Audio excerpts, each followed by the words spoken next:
watching.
But this was our big gun.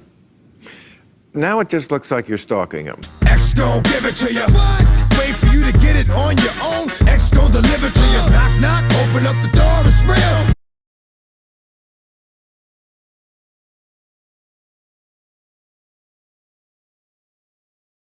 I think in the eyes of the people who don't follow it that closely, which is most of the country, here's the thing about Bob Mueller. He's like the last person, maybe the last thing in America that left and right agreed on. Get out of here. Left and right basically agreed. This is a guy of honor. This is an honest guy. This is an honest broker. Whatever he says goes. Americans are not into details. Get out of here, man. Don't read it to me, Bob. Just give me a thumbs up, a thumbs down. The fact that he was like, I don't, if you couldn't impeach before, how are you going to impeach after? Or should you? Well, were you on that? Yeah.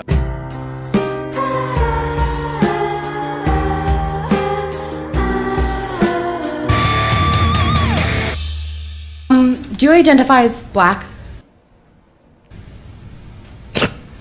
No, it's a serious question because you might not identify. Get out of here, man. When I walked into the room, I'm not done with my question. Oh, young lady. I'm just asking you to listen to me. And I'm about to answer your first question. But I didn't finish my question. Okay. Yeah, I'm black. Less than 9% of the people in this room are black. Brilliant, brilliant. And we're all not here for you. Do you think there are racial inequalities in America? And how do you feel about Trump increasing both economic inequality and discrimination for people of color and LGBTQ people? What about violence against marginalized people in the United States? Can you talk about that? Well, the subject was about, national security and foreign policy.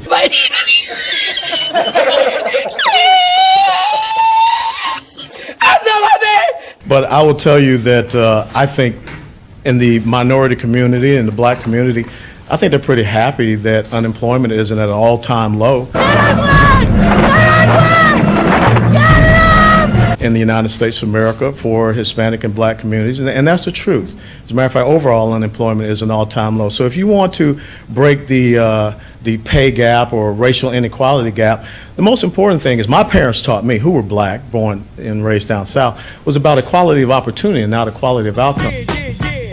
You know the West Coast is back for all you suckers. So put something in there. Put it in there. In my movie,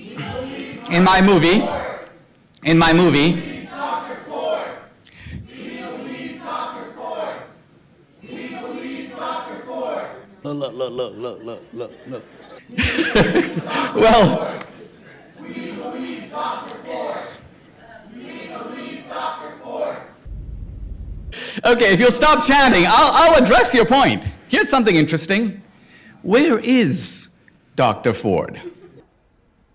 Suddenly the media, hold on, don't shout at me. Don't shout at me. No, you came voluntarily. Did I ask you to come? No, don't shout at me. I'm defending fascism. No, I'm exposing you as a fascist.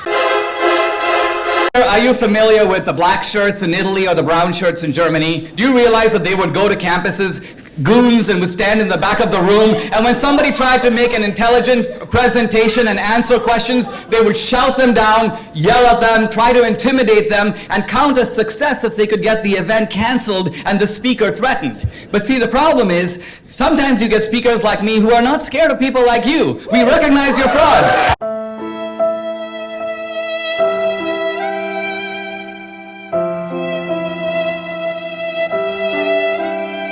I recognize that ultimately you are afraid of ideas. You're not willing to engage with me. Yes, you're afraid of ideas. You're not afraid of fascists. You think I pose a threat to you?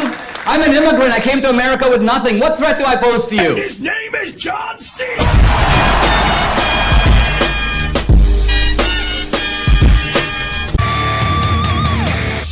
In Pursuit of Truth presents a dramatic reading with your host, Sir Patrick Mack of Maplethorpe.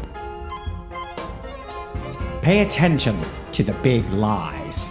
I know some folks are exhausted by the daily deception, the small lies from Trump world. But Trump and his allies are telling big lies. Right now, the most popular one is no obstruction. No obstruction at all. The attempts to obstruct are screaming off the page. So what's the role of the press in this broken environment? In part, our role is to keep collecting facts. All of the facts. So that citizens can make up their own minds. But I think it's also our role to stand up for decency and morality. Especially if others won't. Journalists, after all, work with a code of ethics. We have and we try to enforce standards. So when we fall down on those standards, we try to learn from those mistakes. And journalists can help lead the way by talking about morality and ethics.